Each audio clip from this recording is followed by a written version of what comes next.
They paid me to babysit, but there was no baby. It was the easiest babysitting job I'd ever been offered. $500 for one night.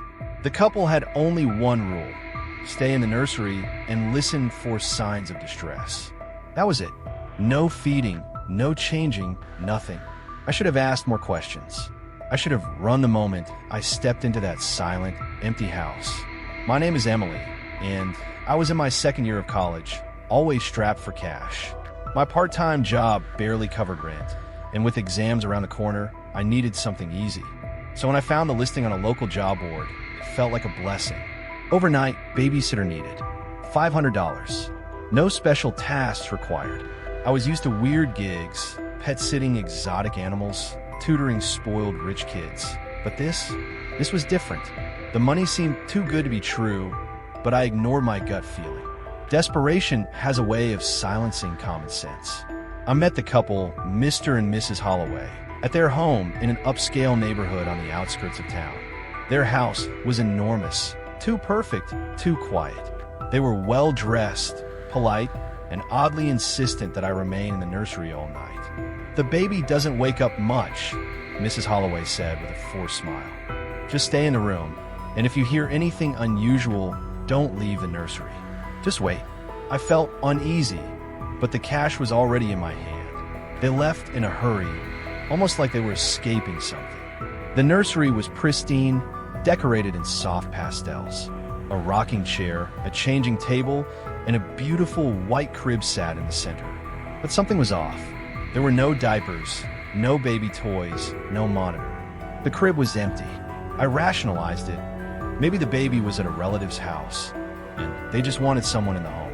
Rich people were weird like that. Maybe they'd lost a child, and this was some sort of coping mechanism.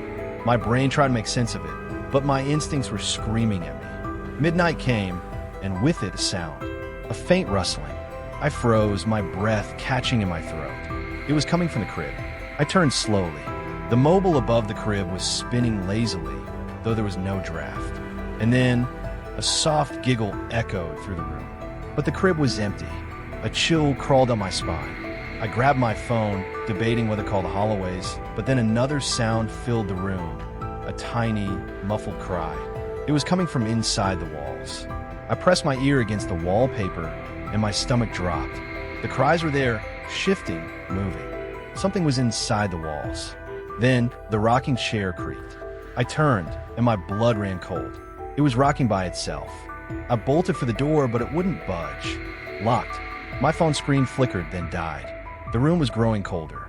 I heard another giggle, closer this time, right behind me. I spun around. The mobile was spinning faster now, the soft pastel animals blurring together.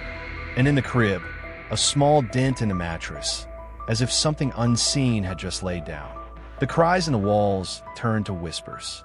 A child's voice. "She never left. She never left. She never left."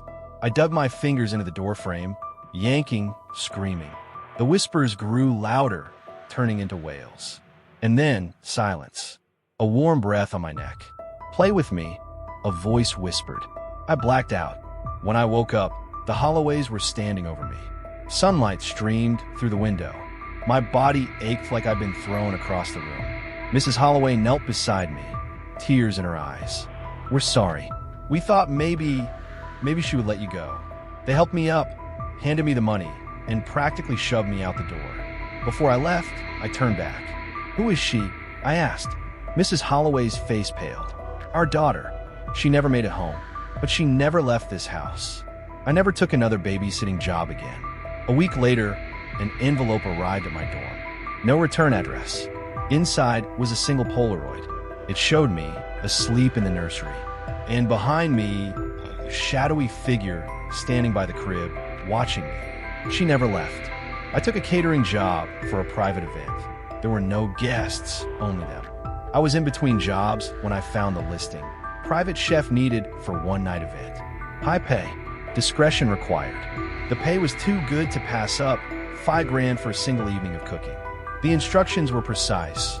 Arrive at the estate at 6 p.m., prepare a 5-course meal, and leave by midnight. I should have asked more questions.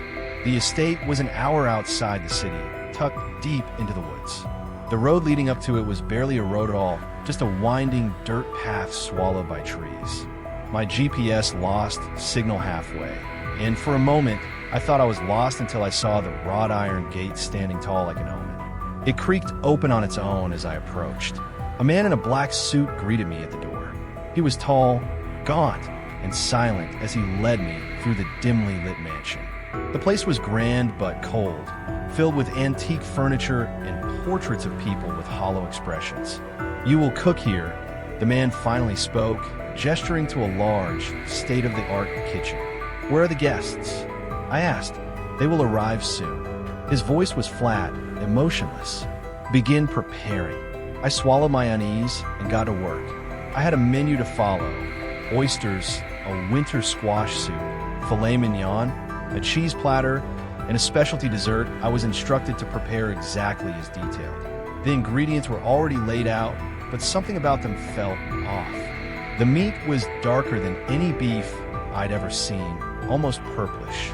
The specialty ingredient for the dessert was a thick, amber syrup labeled Essence.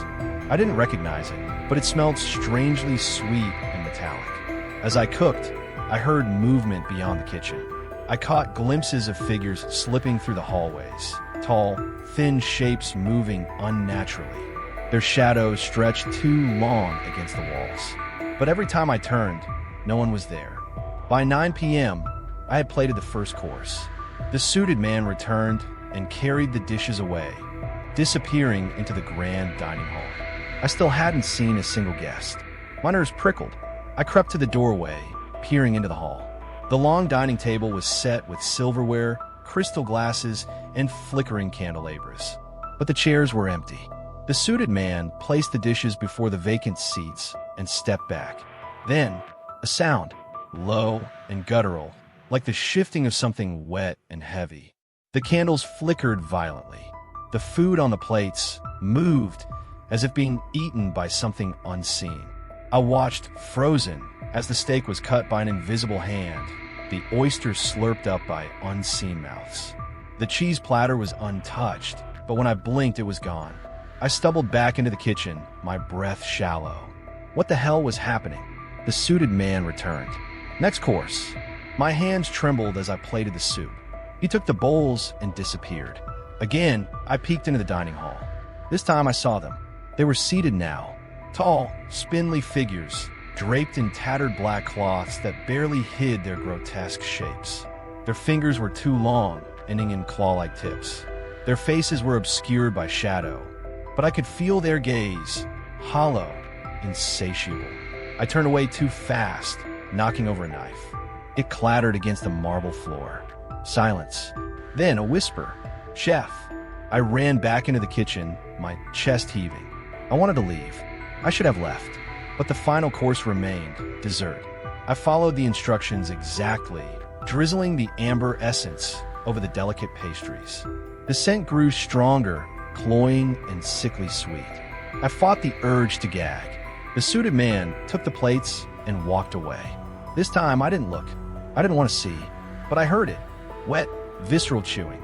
A low, humming pleasure like the sound of something feeding, reveling. Then, the scraping of chairs. Movement. They were coming. I backed away, heart pounding, searching for an exit. But the kitchen had no windows. The only way out was through the dining hall. A shadow loomed at the doorway. I did the only thing I could. I grabbed a knife.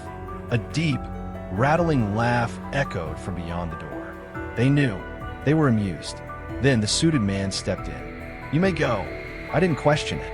I bolted past him through the dining hall. The chairs were empty again. The plates licked clean. The air was thick with that sickly sweet scent. I gagged as I ran for the exit. The moment I crossed the threshold, the door slammed shut behind me. The gate at the end of the path was already open, as if waiting. I didn't look back. I sped down the dirt road until my tires hit pavement, until the mansion was swallowed by the night. I pulled over only when I was sure I was miles away. My hands were still shaking. Then I noticed it. In the passenger seat sat a single dessert plate, empty except for a single message smeared in that thick amber syrup. "Delicious,